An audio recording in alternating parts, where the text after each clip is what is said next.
We are live. Good evening. This is Katie Hunter from MMA UK.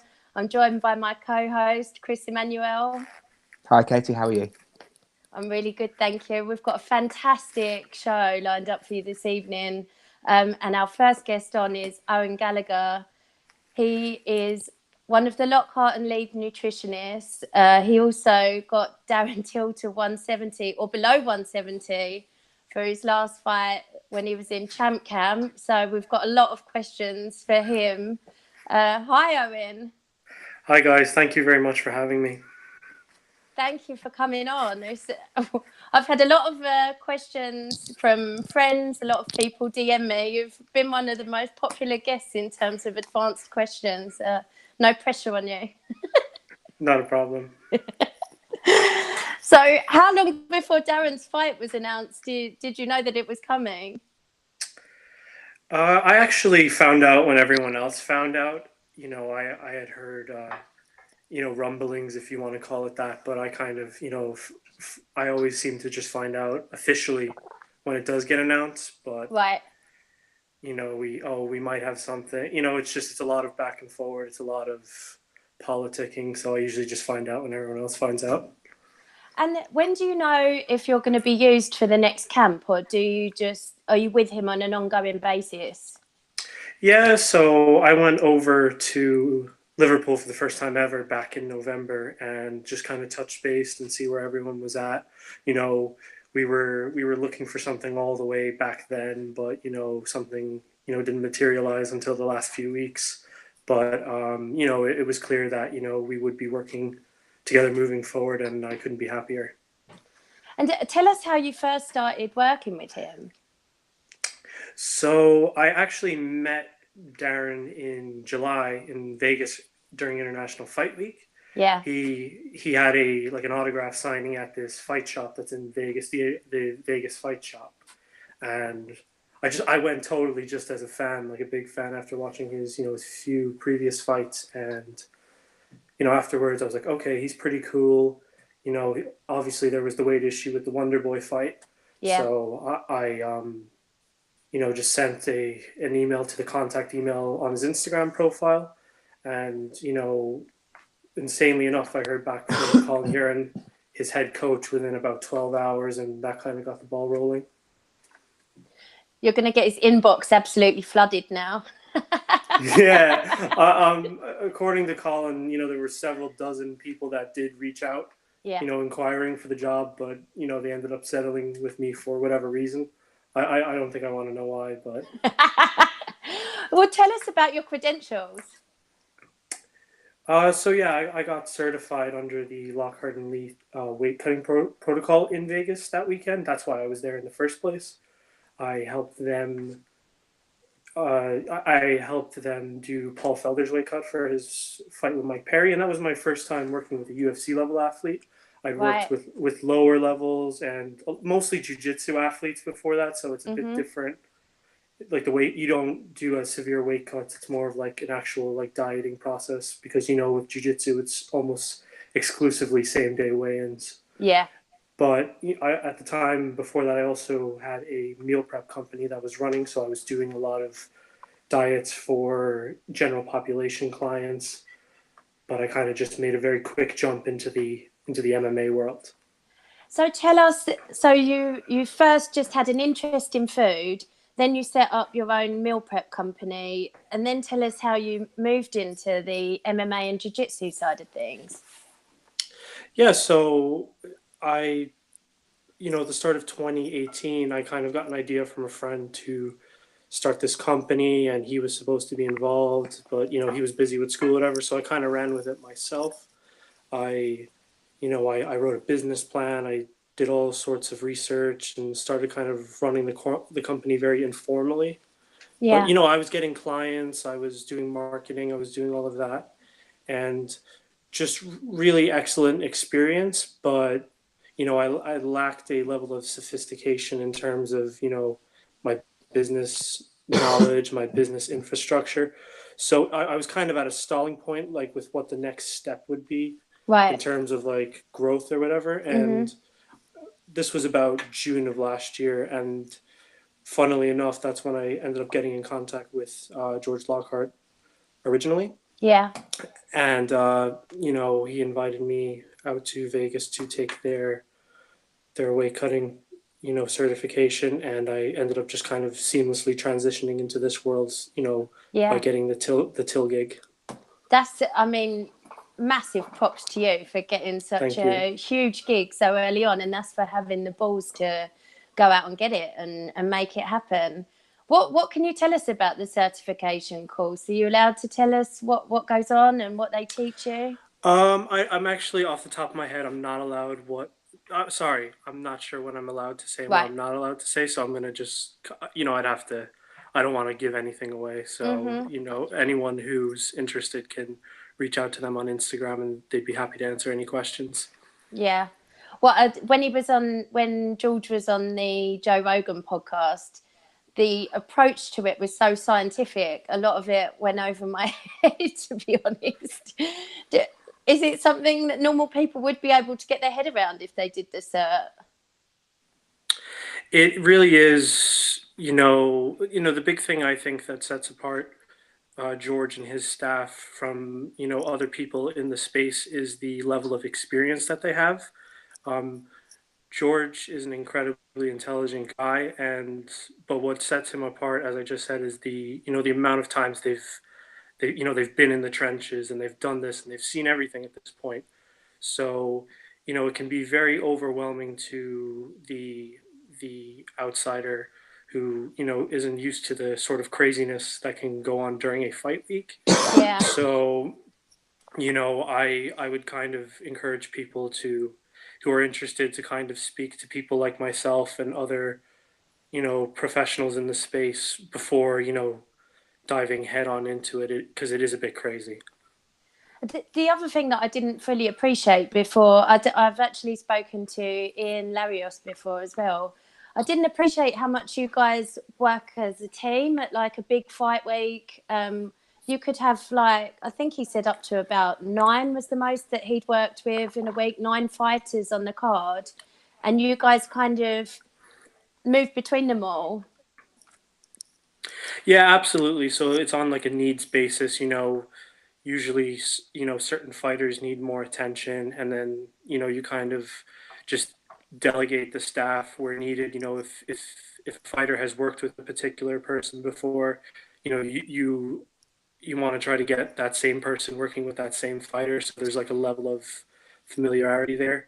Yeah. Um, so like, some fighters are happy to do their weight cuts completely on their own. They're not usually, it's a case of not a huge weight cut, but you have some weight cuts where it is kind of getting to the 11th hour and it gets to like an all hands on deck sort of situation.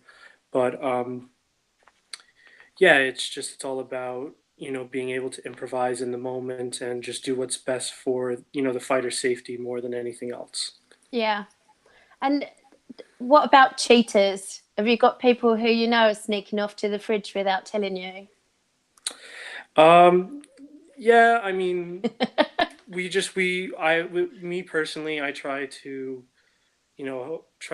establish and, as open a dialogue with fighters as possible. Like, look, like, if you feel, I mean, like the fight week, we want to be completely in control of the camp. I'm a bit more lenient. Like, I'm gonna go over to Till shortly, and like this far out, like he doesn't have to like be at. He can have a cheat meal here and there just because of how far we out are. But a fight week, we absolutely want to have an open dialogue with the fighter. Yeah. So they don't feel like they have to like, oh my god, I have to, have some junk or whatever just to get by. Yeah.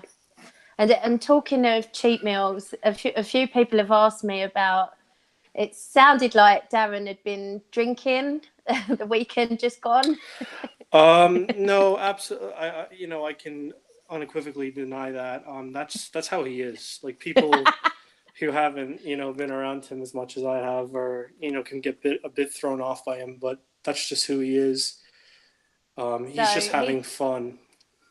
So he thinks Ben Askren's a wanker even when he's stone cold sober. Yeah, I mean, if you check out his interview with Helwani yesterday, he did give Ben props, but Ben is Ben. He has his way Oh, of he's going been about winding things. everyone up. Yeah, I was glad to see it going back the other way for sure. Absolutely. Hopefully that's something that, a fight that can get done in the near future, if maybe both guys are successful in their next fight. Yeah. And in terms of building up a rapport with a fighter, what's that like? Because you were living with Darren, weren't you? Yes. It can be difficult. Like, I hate to be cliche, but, every case is different. You know, um, with Darren, like, it was a bit of a strange environment in terms of, like, even I was 4 or 5 hours away from where I'm from. They're good. Like, we were just completely out of our element in a certain way. Not Yeah. many of them had really been to Vegas before. You go from 110-degree heat, to rainy England. It's a bit of a Yeah. culture shock, but we made the most of it. My job really is to just be as invisible as possible, just show up when I need to show up. And it's not about me, it's just about, keeping tabs on the fighter. But, it's one of the reasons I ended up just going out of my way to, to head over to England back in November, just to kind of hang out with him outside of the nerves of a fight camp and get to know him more. So, we're in a really good place. We've been chatting back and forward on Instagram, and, really looking forward to getting stuck in with him real soon. Yeah. Well, I'm not sure if all the viewers realise, but you've moved to England now. You've moved to Liverpool and you actually train at the same gym. Yeah, absolutely. Like, I do train at Calbon. I do think that Colin Herron is the most underrated coach in the whole world of MMA at the moment.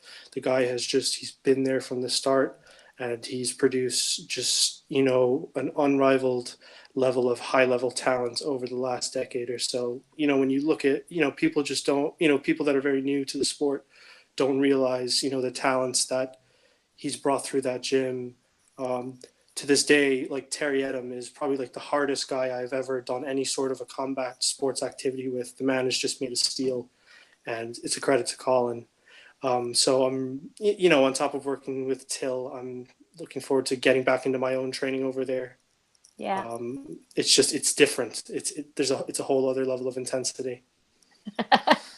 And I think there was a couple of other teammates that you wanted to shout out that have Oh got yeah, fights coming up, or absolutely. So Tom Aspinall, who is one of Till's main training partners, is going to be main eventing the Cage Warriors Liverpool show that is on the 16th of February, which is, super exciting for him. Tom's a great guy in the gym. He's super high level guy, Brazilian Jiu-Jitsu black belt, a former sparring partner of Tyson Fury. His boxing is ridiculous. I can't touch the guy. It's so annoying. Like, anytime I spar him, just any punch I throw at this guy bounces off his shoulder, and I just feel useless. So, looking forward to that. We're also hoping that, Mike Grundy gets his big opportunity in the UFC. The man's paid his dues. He's fought in top organizations throughout the world: Brazil, Japan, Russia, you name it. So we'll see what happens. He's, a top guy, a great guy to have in the gym, a true professional. And, we're hoping that, it all kind of comes in place for him. He was supposed to be on the Liverpool card last year, but it didn't work out. So we're just, hoping something materializes in the near future. yeah. That London card seems to be filling up, but I'm hoping there's a few spaces left on it. So you never know. Yeah, of course. I mean, ideally, London would be great. But like I said, Mike's been all over the world, and I'm sure he wouldn't have a problem traveling for a fight as well. Yeah. And you were looking to make an amateur debut some point in the future? Yeah, hopefully. I'm the kind of person to where if I do something, I have to be 100% committed to it. And, with my increasing workload with working with fighters, and you know, I have to find the right balance. I haven't quite found it yet, but Yeah. you know, it's still a plan of mine to, you know, take a fight, whether in England or New York. I'm not quite sure yet. You know, Yeah. late. I'm going to say probably next year. You know, I want to give myself time to. You know, there's no rush. So, Yeah. but hopefully, yeah, like next year would be super awesome. I'm sure Brad Pickett would love to have you on Rise of Champions. I'll let you know the dates for our shows please. next year. So, have we got any questions come through on Facebook, Chris? We've got the one. So it's from our erstwhile leader, Peter Knox. He said, if you could, what rules would you implement to ensure safe weight cutting? I'm a big fan of the hydration test that ONE FC are doing. I think that that's the general way we should be moving with this. You know, people are going to be, oh, but you're the guy who works with Till or whatever. But, you know, Till has made the weight several times. It's not a case of like, you know, recently a TJ Dillashaw who went down from his, you know, his longtime weight class. I don't really want to encourage people to take that extra push and try to go down a weight class. What did you think he looked like at that weight? Did as a nutritionist, did you think he could be healthy and just look like that?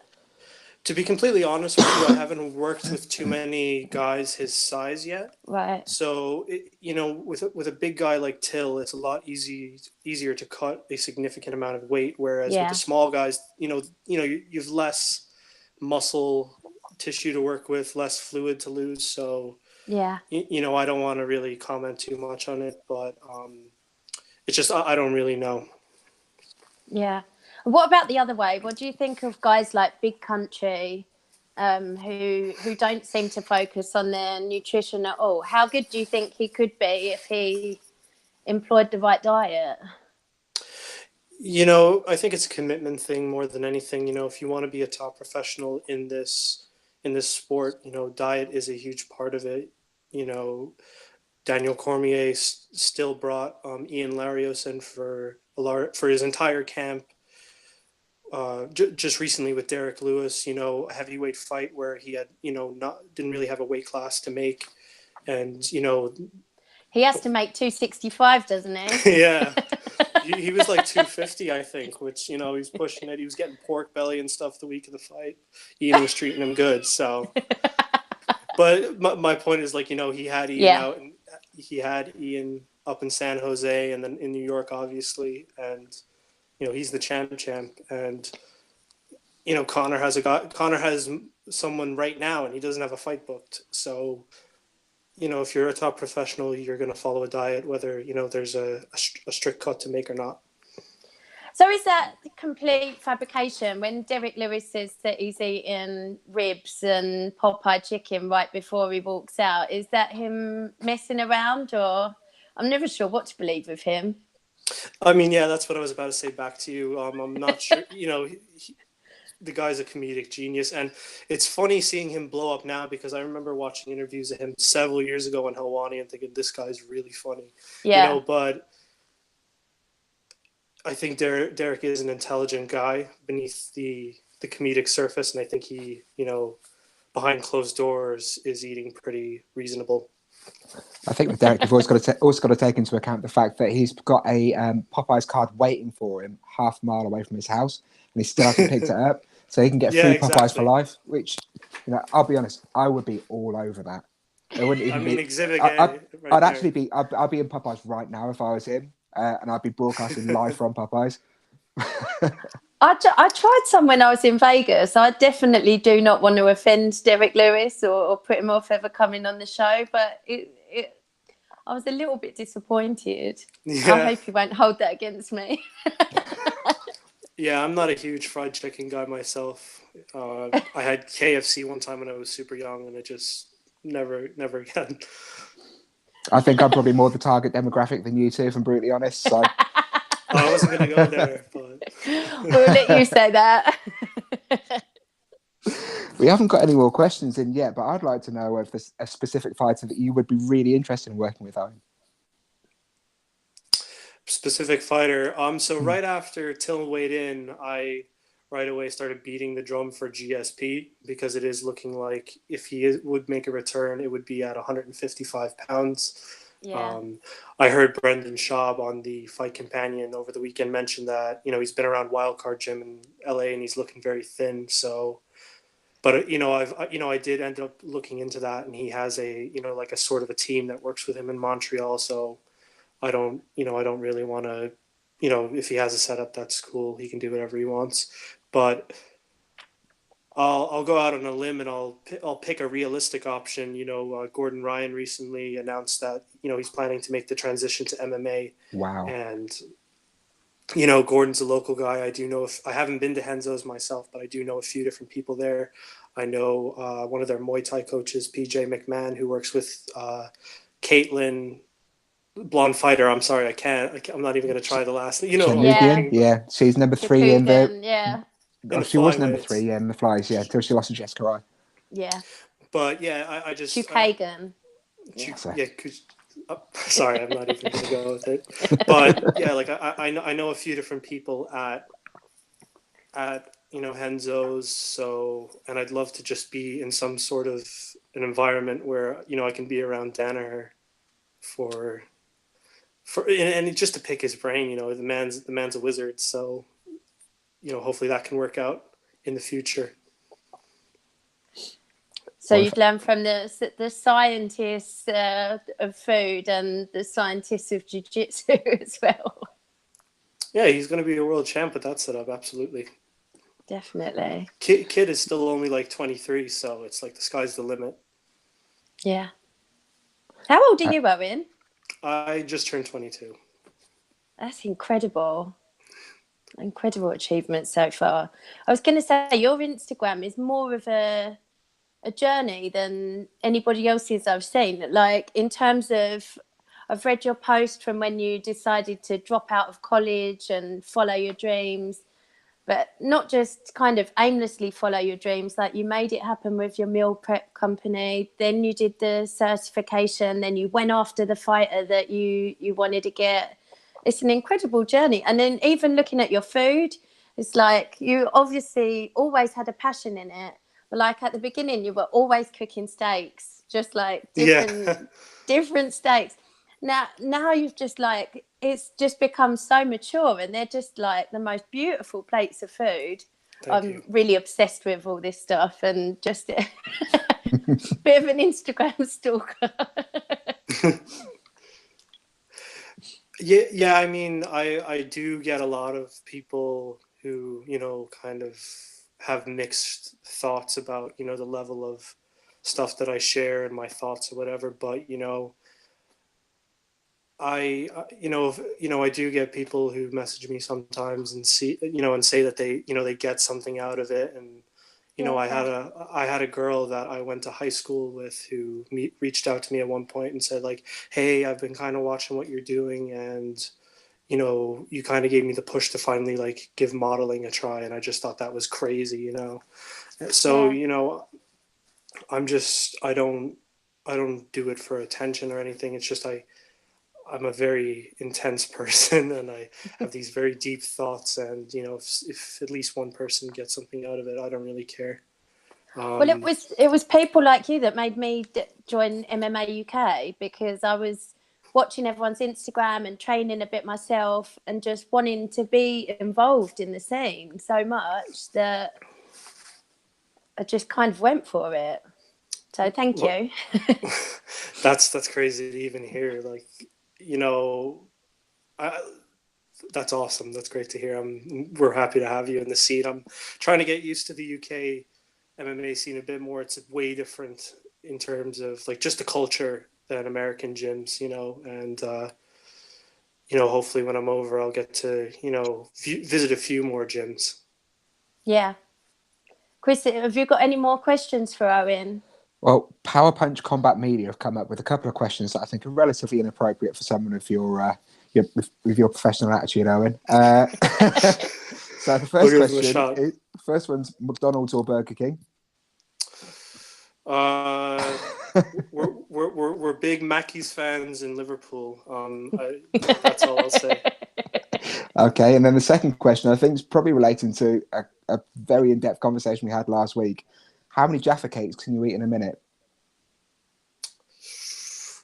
I do like Jaffa cakes. We're gonna go with the whole box. I don't know how many's in it. One thing we do need to take into account is, see, this is one of the things that I was thinking about last week. You're not allowed to have a drink. Oh, they are pretty dry. I'm gonna go 9. Do you want to know what the world record is? What is it? 17. Okay, so like 6 then. Owen, thank you so much for your time. We massively appreciate it, and I hope to have you back on again really soon in the future, and hopefully catch up when you're in the UK. Absolutely. Thanks for having me. I just want to give a quick shout out to my man Dean Kirk. He's doing his first big weight cut at Bellator Newcastle. He is working with Patricky Pitbull. Dean's a good mate of mine. He's going to smash it, and big things coming from that guy in the near future. But again, thanks for having me, and hopefully I'll see you around. If not, I'll see you in London. Hopefully. Thank you so much, Owen. Thanks, Owen. Take care. Cheers.